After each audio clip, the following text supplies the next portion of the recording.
bigger than Hollywood. It's influenced almost every part of our culture and is driven by some of the most innovative minds in the world. It creates 1.43 billion for the UK economy, and over half the UK population is entertained by it. So, what are we talking about? Video games, of course.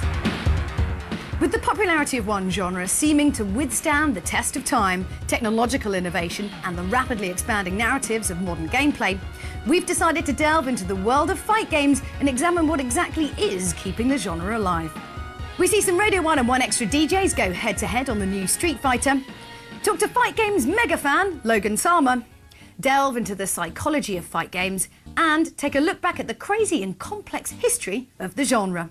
When I was a kid, I played loads of fight games. Literally, I'll get my pocket money, I'll be down the arcade, and I'll spend every last penny. My earliest memory is probably Street Fighter 2 Turbo. Soul Calibur 3, I think it was. Street Fighter 2. Some of the games we used to play, obvious ones, Street Fighter. I played a lot of Soul Calibur 4, because Yoda was in it. Street Fighter and Mortal Kombat. Tekken, another big one. You play it maybe around your mate's house and there were only like 16 characters in the game. I remember going to buy my Nintendo GameCube with my dad. Street Fighter 2 Turbo on the Super Nintendo, but also seeing it played in arcades as well. I remember specifically my little mind being blown. Like, I was proper young.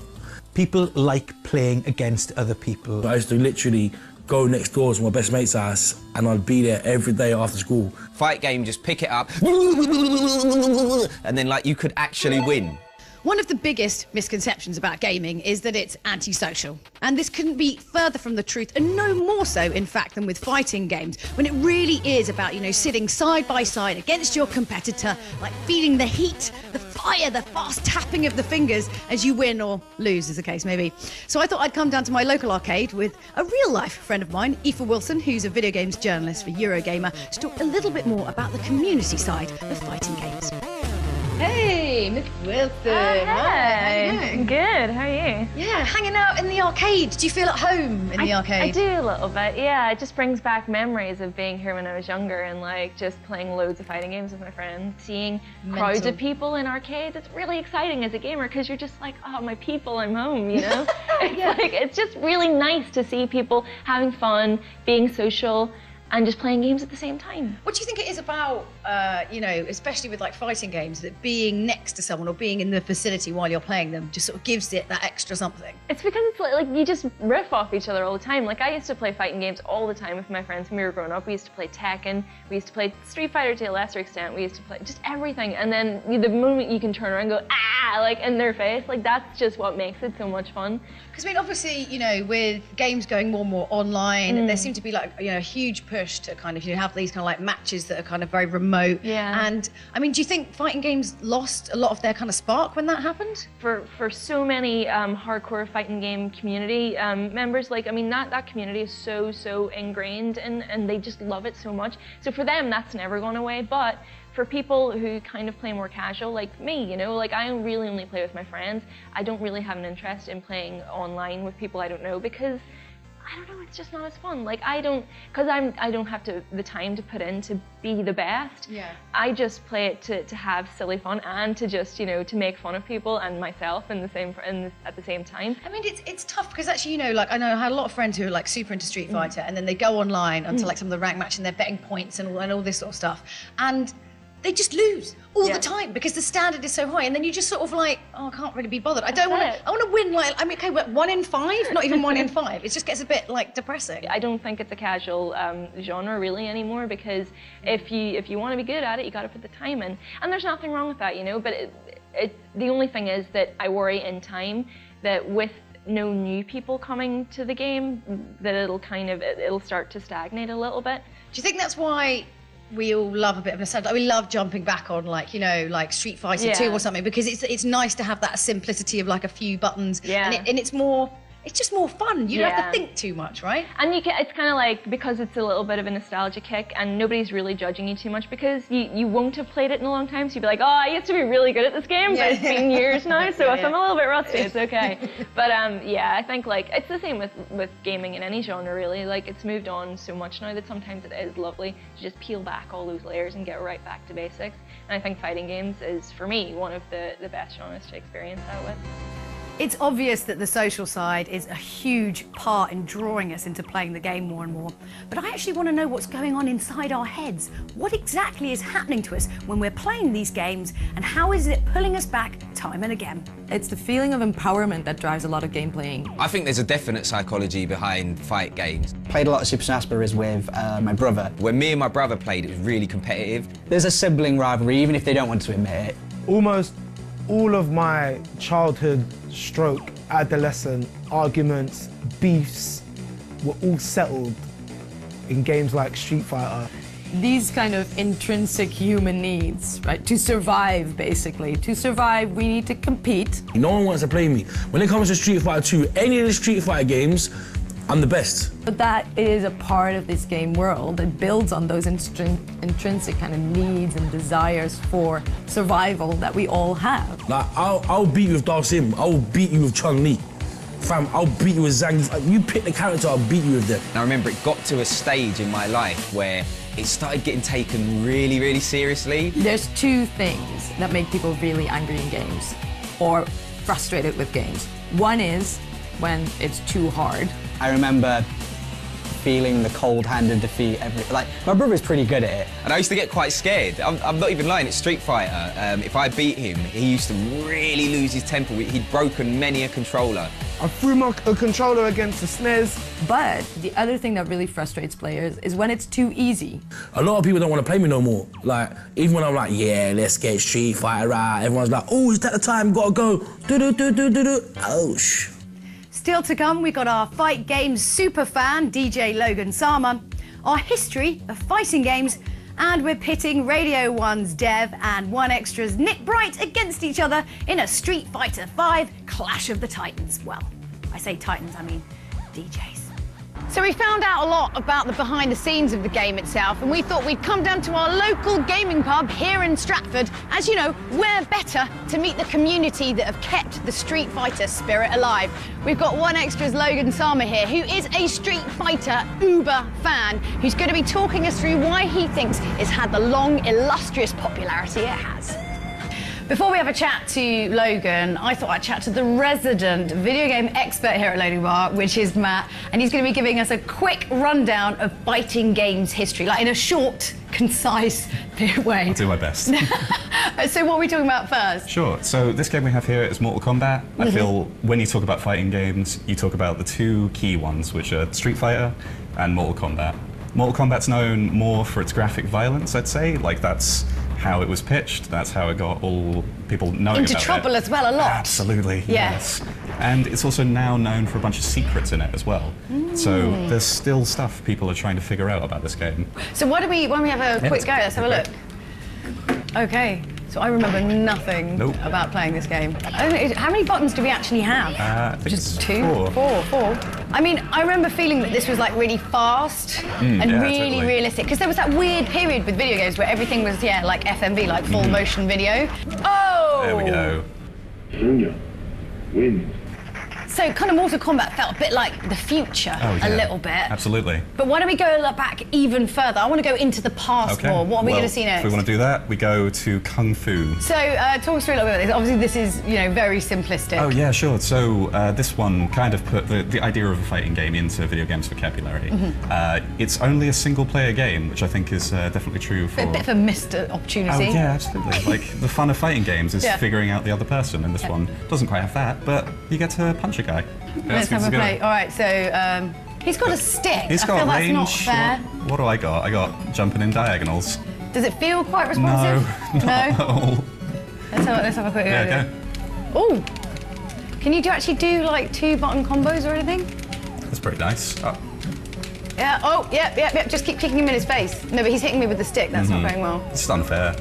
You can't play with the stick, mate. No.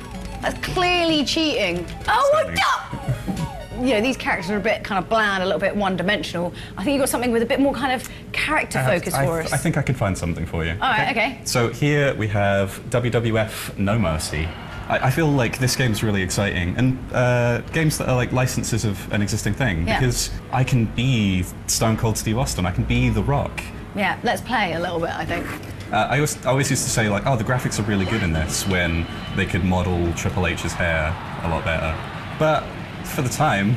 But you know, you can see it's actually The Rock. Do you know what I mean? Like that's the key thing, really. I mean, as blocky as it is, it doesn't feel that responsive. I have to say, I don't really feel like I'm actually affecting any behaviour here. Something a little bit more responsive, maybe. We can move on to another classic, Mike Tyson's Punch-Out. So, was it true that in this game that Mario, they sort of snuck in Mario as a referee or something? Like he wasn't supposed to be there, but sneaked him in. I sort of really like that about like Mario's history as well. Like he's the referee in a tennis game. Like whenever they need just like tangible links to Nintendo stuff. Okay, I kind of want to have a go. Yeah, totally. You can do better than me. Oh! Hey! Watch it. He looks like a kind of like boxer of the past, you know, like, totally. I boxed and eaten. You know, he's got like really big shorts. Okay. Yeah, I don't think I did terribly well on that. Sorry. Yeah, I don't think I'm really cut out for the world of fast-paced boxing, if I'm honest. What's the final game you're going to be showing us on our little history? Well, we're here to talk about Street Fighter. Yes. So I thought I'd talk about where Street Fighter hit it big with Super Street Fighter 2. Oh, look at it! It still looks brilliant. Yeah, totally. I still really like it. You know, sometimes when you look back at games and you're like, oh, that looks rubbish. Usually when they try and do something new, like clever, like CGI, and you're like, that's rubbish. This still looks great. Yeah, totally. I think they just like hit it right with making these iconic characters and these backgrounds like so vibrant and full of stuff going on. I suppose that's why it kind of doesn't date so much, because it's quite like cartoonish. Yeah. It sort of keeps. Yeah, it almost looks like this was an aesthetic choice more than it was really an old game. I think I'm pretty much up to my eyeballs in Street Fighter nostalgia after checking out Super Street Fighter 2 Super. But let's jump forward even more in time to today, where we're going to be looking at Street Fighter 5 with Logan Sama. So I'm here with Logan Sama, who of course you know from One Extra, but is also, I don't even think super fan is big enough word for how you truly feel about Street Fighter. Do you have a particular phrase that you use? Let's use super ultra. Let's just use expert today. So why do you think? I mean, Street Fighter's been around for such a long time. Why is it still here? Why is it still so popular? Street Fighter's part of pop culture, you know. Like Street Fighter 1 was 25 plus years ago, and no one knows what Street Fighter 1 looks like. But everyone knows what Street Fighter 2 looks like because it was everywhere. Yeah. You know, obviously Capcom's a Japanese company, big arcade scene in Japan, but Street Fighter 2 somehow made it into every chip shop. Yes. Every community centre, every like swimming centre, it was everywhere. And I remember when the game came out on Super Nintendo, and it was like the must-have thing. It was such a phenomenon at the time, and that's, you know, over 20 years ago now. And for something to just be so prevalent, just the imagery just sticks in our minds. We're nostalgic people. We love retro stuff, and we never forget, you know, jumping on and trying to do the special moves and the iconic special moves, the Hadouken fireballs, the Shoryuken dragon punches and the hurricane kicks. And I'm not even going to try and say what he says when he does a hurricane kick, but we all remember that stuff, you know, from when we were younger, and it sticks with us. It's really strong imagery. I never played Street Fighter 1, so what would you say are some of the biggest differences between like Street Fighter 1 and Street Fighter 2? Street Fighter 2 completely revolutionised the arcade industry because there were two-player games, but they were generally co-op games. But Street Fighter was the first thing where you could go on and head-to-head anyone, and you just, whoever came into the arcade, whoever came into the chip shop, the taxi rank, wherever it was that the machine was, they threw their 20p in, and for that moment you were mortal enemies, you know. That competitive side of it has definitely powered Street Fighter on through those 20 years, because obviously since Street Fighter 2 went off into the sunset, there's been many other iterations and people have still been playing and competing since then. How many versions of Street Fighter have there been then? So official Street Fighter titles, you've got Street Fighter 2, which came out in 90-something. Street Fighter 3 was, they tried to do something really different and bring in loads and loads of new characters that no one really knows. And it wasn't really like tremendously successful. They did 3 different versions of that, but it was a really good competitive game. Like, it was really, really popular with the competitive players. They had Street Fighter Alpha, which was like a prequel and had loads of other characters in. They had Street Fighter EX, which was like a 3D modelled collab with Arika, which again had loads of new characters, and that was quite popular on the PlayStation. And all kinds of like Puzzle Fighter, I don't know if you've ever seen that. Like all kinds of little spin-offs and what have you. But with the main titles, we're on the 5th iteration of Street Fighter 5, that's the brand new one. So why do you think then, you know, with all of that in mind, everything we've talked about, why is Street Fighter stood the test of time? It's just iconic, you know, people just know Ryu and Ken. They know, they've got as much awareness for me as a lot of the iconic comic book characters has, you know, that 90s kids that have grown up and seen the special moves. They're just so, like, you recognise them immediately, that everyone knows what I'm doing when I'm doing that, you know, they know it's something that's stuck in our mind, and like I said, we were exposed to it so much when we were younger, you know, and the games are just really good. They're really good, really fun games. It's not like they're living off their legacy, they're making great games now as well, and the community's playing them, selling millions of units still. That's the most important thing, it's just fun. Fighting games are so fun. Anyone can enjoy them on any level, as long as you're playing people that are around about the same skill level. You're going to have great fun playing fighting games, and Street Fighter is the most famous of them all. Wow, that's amazing. But what I think we should really do now, though, is actually road test it. And maybe we could drag in some of the, you know, Radio 1 Extra DJs and actually get them playing some of the game. So I played Dev before at video games. We do the Radio 1 versus 1 Extra gaming challenge.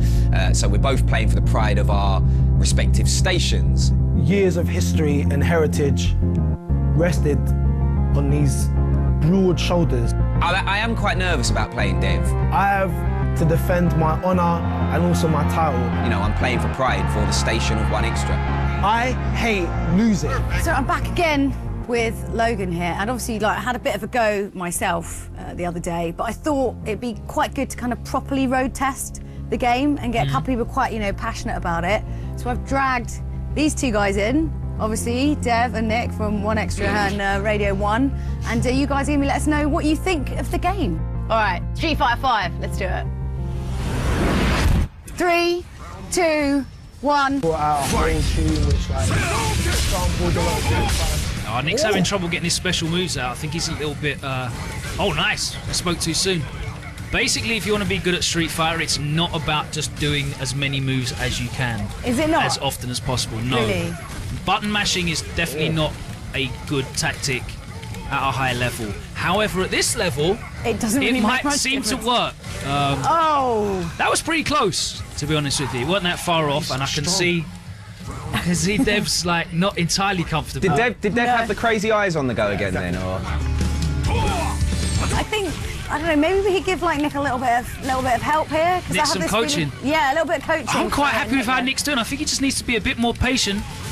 Oh, that did a lot of damage. Bit more patience, Nick, says Logan. Oh, he's gone for the critical arts.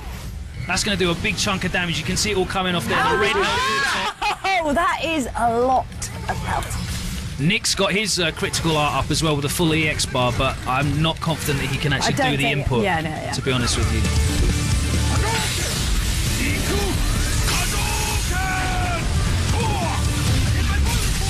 Proving us all wrong right now. This is brilliant. Oh, combos. Go on, Nick. Oh, and again. Oh, don't. Oh, this next hit's going to take it. Ah! This is why Street Fighter is one of the best games ever made. Like, you don't get this tension in a lot of other games, and it's really like it's the direct battle. You can see on their faces, on their reactions, they're feeling some of these hits as well. Oh, that's great pressure from Dev, but Nick dragon punches his way out of the corner. A lot of the stuff that, oh, that's going to hurt. Oh. And he's going to take it. That's it. He's dead. Finish. He wraps it up with his critical art.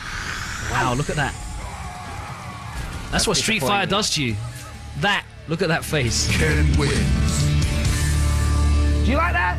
Do you like what I'm serving up there, Nick? It's a hot piping dish of awesomeness. Not again. Now, eat it up and don't get any down your shirt.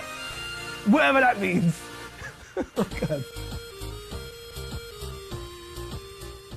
There's quite a lot of fight games that have been around for a long time that actually haven't changed that much in terms of the way they look. So gaming has got quite complicated, right, with online play and multiplayer and all this sort of stuff. Why do I think the fight games have stood the test of time? Do you know what I think it is? The social side of things. I think the reason fight games are staying alive is basically because of the simplicity of it. Fighting games don't have that depth. They're not like, oh, you can watch the plants grow in real time or anything like that. Like, they're just you press A and you punch somebody.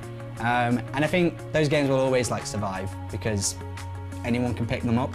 Games are created to give you that feeling of achievement and of being somebody. And the great thing about games is too that you can make mistakes and you can try again and then you can be a better person. You don't always get that in everyday life. I like fight games because they're so simple. You can pick up the controller and you can play them. You can even button bash. You don't even really need to know what to do. But sometimes you just want to pick up the controller, bash a lot of buttons and look at pretty things on the screen, and that's exactly what fighting games do. The format of it hasn't changed because it works. You get that feeling of nostalgia, that feeling of homecoming or belonging. It's a great game to play in a social environment. Street Fighter and other games like it are going to be huge forever and ever and ever. Well, it seems apparent from all the conversations that we've had that there's no one particular answer to this question. It's quite a few things all kind of folded together. But I think from my perspective, the biggest draw is nostalgia. It's characters that you know, it's the chance to sit side by side with your friends, with your family, and battle them. You haven't got to know every single move to really enjoy it. You can be a spectator and it's just as fun. And every single gamer in the world knows games are always better with